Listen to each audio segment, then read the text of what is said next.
ልጅ እያለሁ በችግር ነው ያደግኩት። ብር ምን እንደሆነ እንኳን አላቅም ነበር። ለመጀመሪያ ጊዜ የተቀጠርኩት አጎቴ ጋር ነው። ስራዬም የነበረው አሳዎችን እየተሸከሙ ማሸጋገር ነበር። ከፍሪጅ የወጡ በጣም ቀዝቃዛ አሳዎችን በሳጠራ ተሸክሜ ማመላለስ ነበር። ለስንት ብር ካላችሁ ለ50 ሳንቲም። እናም አንድ ቀን ከጓደኞቼ ጋር ወደ ትምህርት ቤት እየሄድን እያለ አንድ ፌራሪ መኪና ተመለከትኩ። ታርጋውን ስመለከተው የኢንግላንድ ታርጋ አይደለም፣ ከሌላ ሀገር የመጣ መኪና ነው። የሚነዳውም ሰውዬ በጣም ወጣት ነው። መኪናው በጣም ቀልቤን ሳበው። በዛውም ልክ ግን በጣም ተበሳጨው።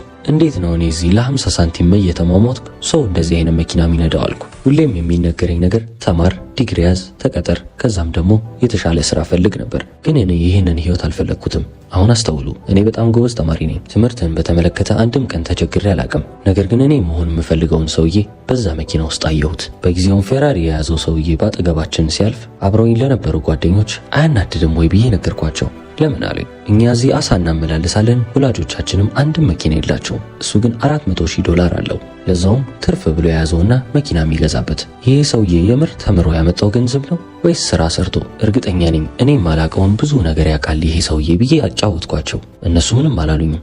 ቶ በቃ ሀብታም ሰው ነው ምን አገባን አሉኝ። እኔም ሀብታም መሆኑን እኮ አይቻለሁ። ነገር ግን ይህ ሰውዬ ስለ ዓለም የሚያውቃት ነገር አለች። እሷንም ነገር ስላላወቅኩ ነው ድሃ ሆኜ የቀረሁት እያልኩ ለራሴ ይህንን መንገር ጀመርኩ። ሁሉም ሰው የሚያደርገውን ነገር እያደረገ ቢሆንማ ይሄ ሰውዬ ይህንን መኪና አይገዛም። ስለዚህ አብዛኛው ሰው የሚያደርገውን ነገር ማድረግ ማቆም አለብኝ ብዬ ወሰንኩ። ለዛም ነበር ዩኒቨርሲቲ አልገባም ብዬ ትምህርቴን የተውኩት። እስከ ዛሬ ድረስ ወላጆቻችን ስለ ገንዘብ የሚመክሩን ምክር ትክክል ነበር፣ ግን ከዚህ በኋላ አይሰራም። አሁን ጊዜው ተለውጧል። በደንብ ተማር፣ ጥሩ ስራ ያዝ፣ ቤት ግዛ፣ ጥሩ ህይወት ትኖራለህ የድሮ ምክር ነው።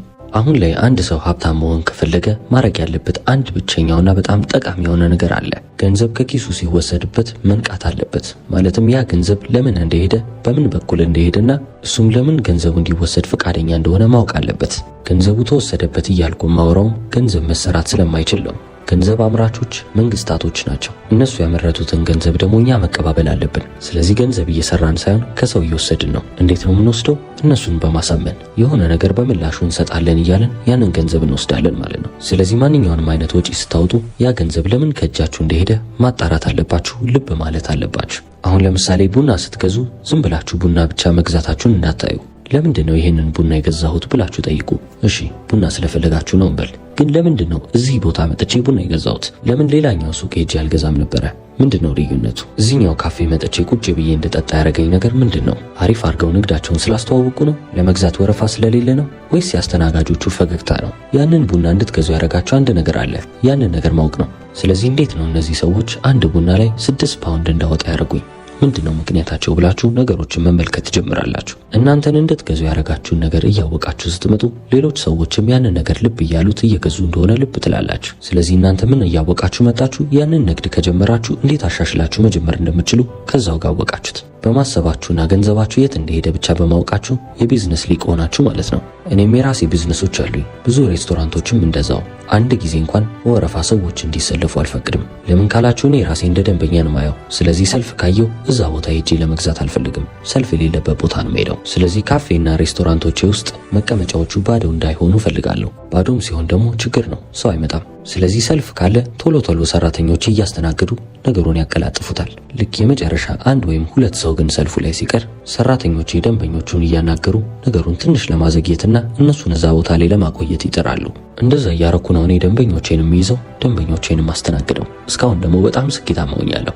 አሁን የነገርኳችሁን ባህሪ ገንዘብ ለምታወጡበት ለእያንዳንዱ ነገር ቆም ብላችሁ ልብ ማለት ብትጀምሩ እያንዳንዱ ቢዝነስ ላይ የሆነ ነገር ጨምራችሁ እናንተ በጣም ስኬታማ መሆን እንደምትችሉ ልብ ማለት ትጀምራላችሁ። አሁን ለምሳሌ ካፌ ውስጥ ቁጭ ብላችሁ ቡና አዛችሁ እየጠጣችሁ ሳለ አሁን ብሩ ቢኖረኝና ከዚህ ካፌ አጠገብ የራሴን ካፌ መክፈት ቢኖርብኝ በምን ዘርፍ ነው ይህንን ካፌ መብለጥ የምችለው ብላችሁ ታስባላችሁ። እዚህ ኬክ የማያቀርቡ ከሆነ ምናልባት እዛ ኬክ ባቀርብ ደንበኞችን በደንብ ላፈራ እችላለሁ። ከዛም ዞር ዞር እያላችሁ ካፌ ውስጥ የሚስተናገዱትን ሰዎች ታያላችሁ።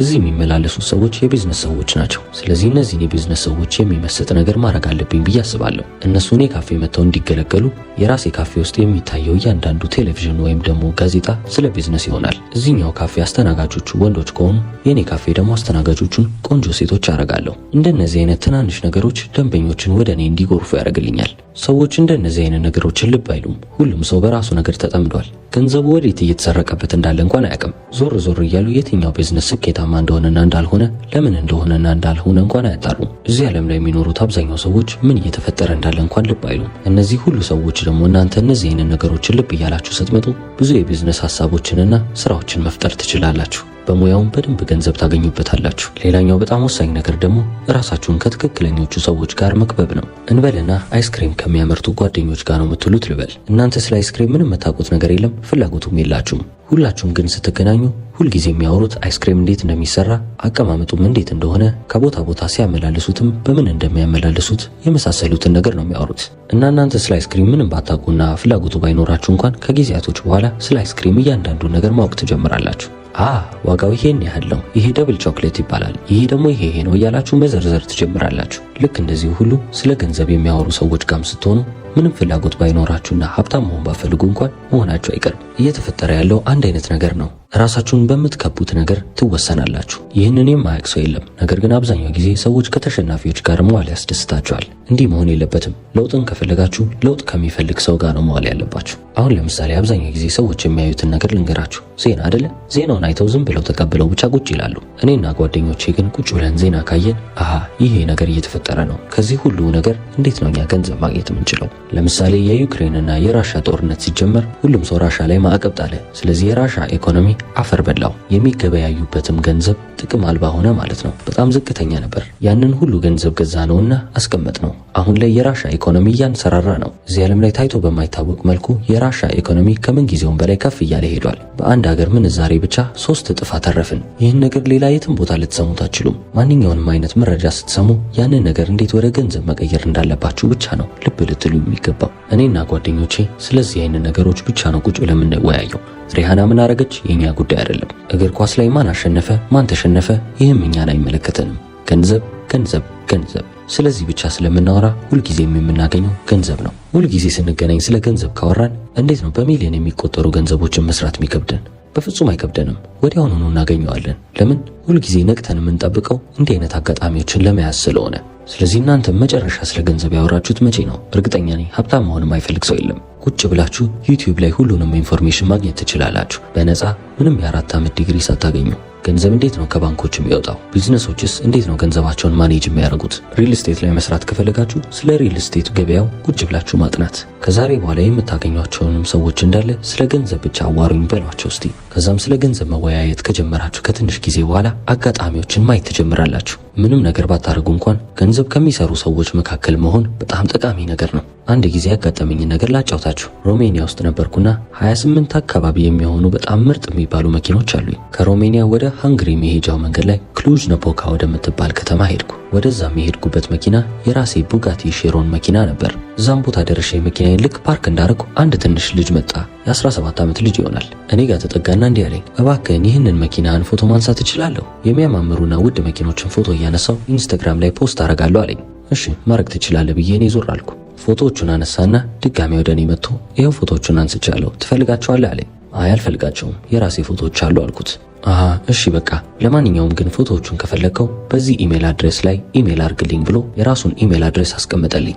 ከዛ ምን ያላስቻለኝም ለምንድነው ቀንን ሙሉ እያባከንክ ያለው? የሰው መኪና በማንሳት ምንድነው የምታገኘው ነገር አልኩት። እኔ ዝም ብሎ ጊዜውን እያባከነ መስሎኝ ነበር። ልጁ ግን በጣም ብልጥ ነው።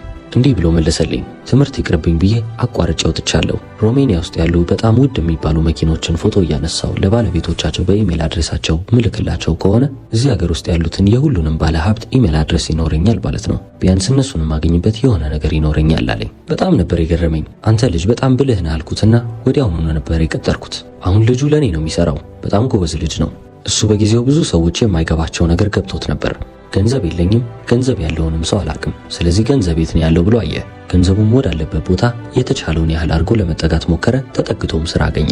አሁን ያ የ17 ዓመት ልጅ ከኔ ብቻ በወር $10,000 ያገኛል ሮሜኒያ ውስጥ። እናንተንም የምለው ነገር አንድ ነው። ምንም ገንዘብ ባይኖራችሁ ምንም ችግር የለው። የሪል ስቴት ኢቨንት አለ ከተባላችሁ ዘላችሁ ሄዱ። ግዙ ብሎ የሚያስገድዳችሁ ሰው የለም። ግን ቢያንስ እዛ ሊገዛ የሚመጣ ሰው ታገኛላችሁ። ያ ሰው ብር አለው ማለት ነው። ከነሱ ጋር በጣም በጨዋ መልክ ተዋወቁ። ምናልባት እናንተ ጥሩ ሰው ናችሁ ብለው ስለሚያስባችሁ ጓደኛ ሊያረጓችሁ ይችላሉ። ከነሱ ብዙ ነገር ትማራላችሁ። እቤት ቁጭ ብላችሁ ገንዘብ ስለሌላችሁ ምንም ማድረግ የለብኝም ማለት በጣም የሞኝ ስራ ነው። ወጥታችሁ ዓለም እንዴት እየተንቀሳቀሰች እንደሆነ ገንዘብ ካላቸው ሰዎች ጋር ተወያዩ። አንድሪው ቴት ታዋቂ